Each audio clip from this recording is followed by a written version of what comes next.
Hi guys, I'm Sally and welcome back to my YouTube channel. And sana po okay kayong lahat dyan.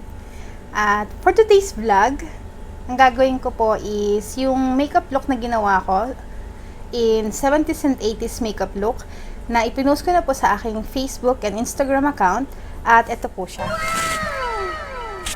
Then, isa po sa mga friends ko sa Facebook ang nag-request ng tutorial for this. At ito po siya. Shout out sa'yo, Miss Pinky Castillo. Gagawa tayo ng tutorial na to. Very quick lang po. So, let's start. As always, naglalagay ako ng moisturizer. And I use this Nivea Soft Cream. Isang cream lang yung ilalagay ko kasi gabi naman ngayon. Hindi ko naman kailangan na maglagay ng mga sunscreen. Eme-eme na yan, diba? Then, we will start with our foundation. I will use L'Oreal Infallible in the shades 200, Golden Sand.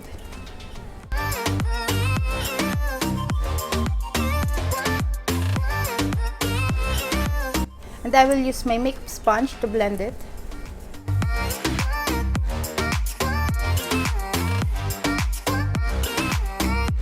Yung 70s, 80s look na yun is ginawa ko yan dahil it's like a contest na ako yung nag-sponsored or para magbigay lang ng look dahil ako nga yung nagbigay nung team na yon para sa project na yon. So, ayun. And after that, maglalagay tayo ng concealer. Syempre guys, kailangan natin ng concealer. So, ayan.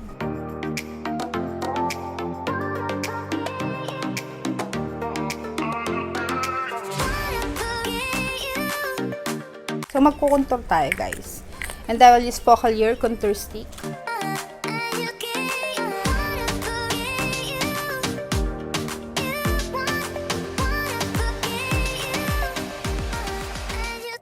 And I will use Laura Mercier for this setting.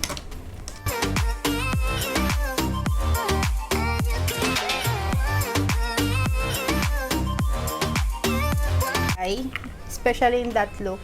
Syempre, yung mga 70s and 80s makeup is they do very defined eyebrow. So, ganun yung ginawa ko dun sa look na yon. Hindi ako gumamit ng brow soap ngayon. Kasi hindi nga siya yung parang bushy-bushy. 80s babies po pala ako. So, napapanood ko yan sa TV. And hindi sila gumagawa ng makapal na kilay. They do it very thin.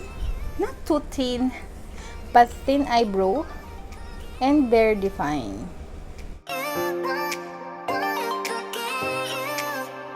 Maglalagay ako ng eyeshadow primer.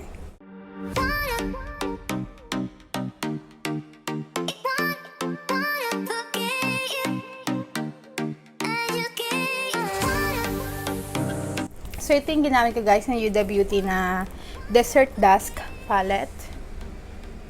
At yun nga, kinuha ko yung brown dito guys. Itong brown, yung oud. So, ito yung pinaka-ginuhit ko muna as parang eyeliner. Dito. Tapos, naglagay ako ng crease ng drawing dito sa ano ko. Pero sa taas ng lids ko. Sa taas nitong hooded lids ko. Sa taas ako gumawa. So, maganda na gagawa kayo niyan is dilat kayo. So, dilat. Nakita niyo yung lids nyo. So, sobrahan nyo ngayon.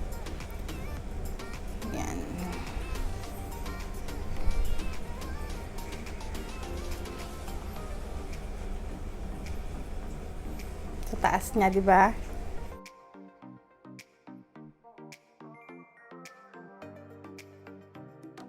I-blend lang natin yan. I-blend lang natin. So, I will use my customized palette from Kiko Milano and it looks like this.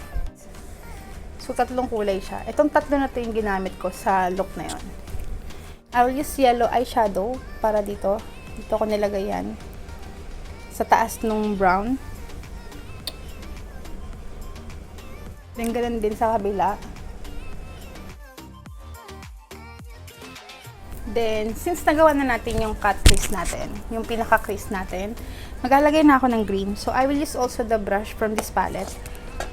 The green one. The green one to. Yan siya.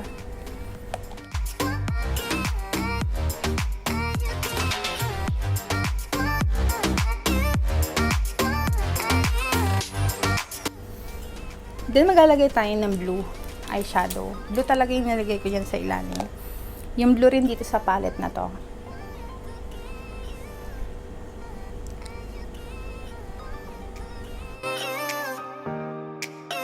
Tapos, maglalagay ako ng blue eyeliner para sa waterline. Para mas mapalindigan yung pagka-blue niya. Kung wala kayong blue, pwede naman kahit na wala na. Pero kasi maarte nga ako, gusto ko lahat on point. Kasi pag gumawa ako ng look, kailangan yan partner na or talagang napaghandaan ba, yung ganun. So, ayan na siya, guys. Then, maglalagay ako ng eyeliner. I will use the Grab Ink Liner from Careline. I think it's Careline.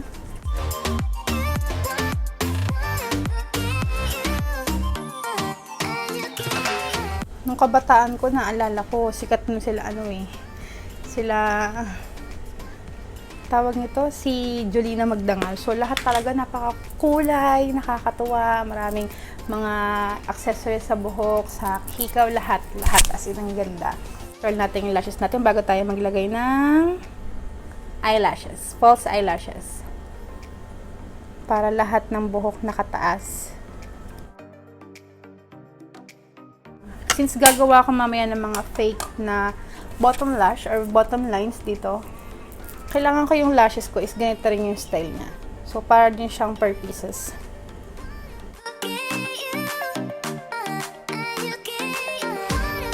Gamitin ko rin yung Grab Ink Liner ko. Mag-drawing ako ng 4 na black at 4 na light blue.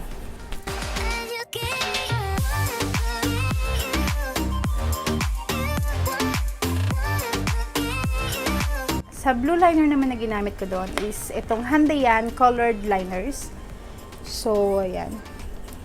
Light blue yung ginamit ko. Hindi blue, kundi light blue.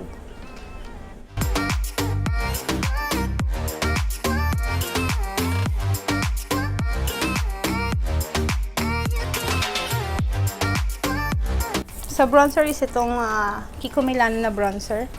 It looks like this.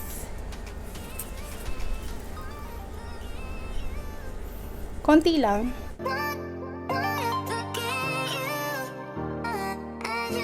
So, sa blusher naman, ang ginamit ko is itong iMagic Touch Blush Palette.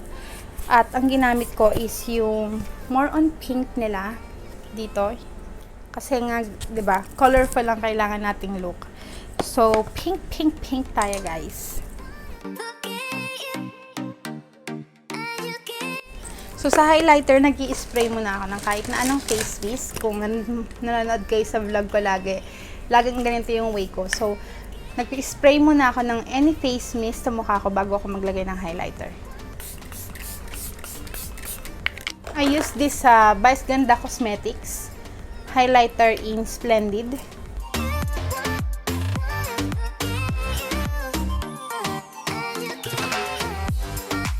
At maglagay tayo ng gintong muta. So, gintong muta, dito yan siya. At sa lipstick naman, gumamit ako ng fuchsia pink or parang dark fuchsia pink.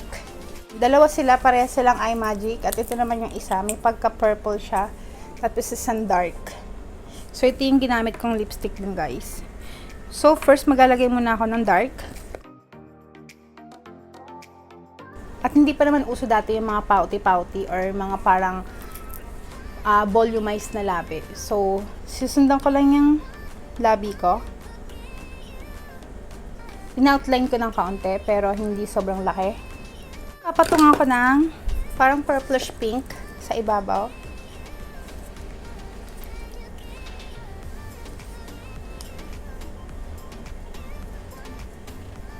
So, ayan na siya, guys. Maglalagay lang ako ng eye lenses at ayusin ko yung buhok ko at babalik ako. So, ito yung dress, guys, na suot ko that time. And nakulot ko na yung buhok ko, ganyan. Messy-messy lang. Tapos, tinali ko to. At ilalagay ko tong tali na to sa ponytail na nabili ko lang sa Daiso. And it looks like that. Tis talaga nung mga ganitong era. So, tara, sirain natin yung buhok. Yan. Tapos ito, tinis ko rin to. Tis lang ng tis, guys. The more na messy siya, the more na mas mukhang 80s, di ba? Ito.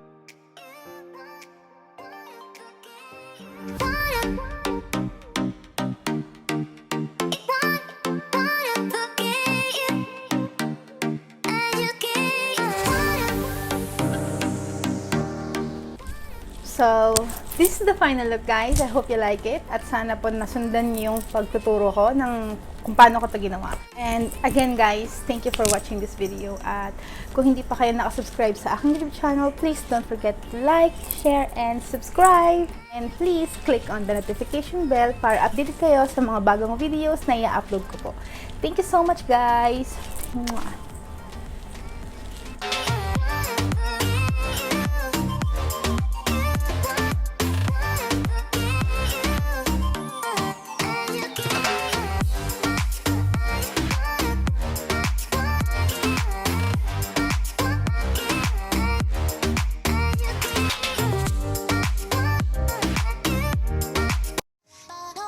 Kiso ga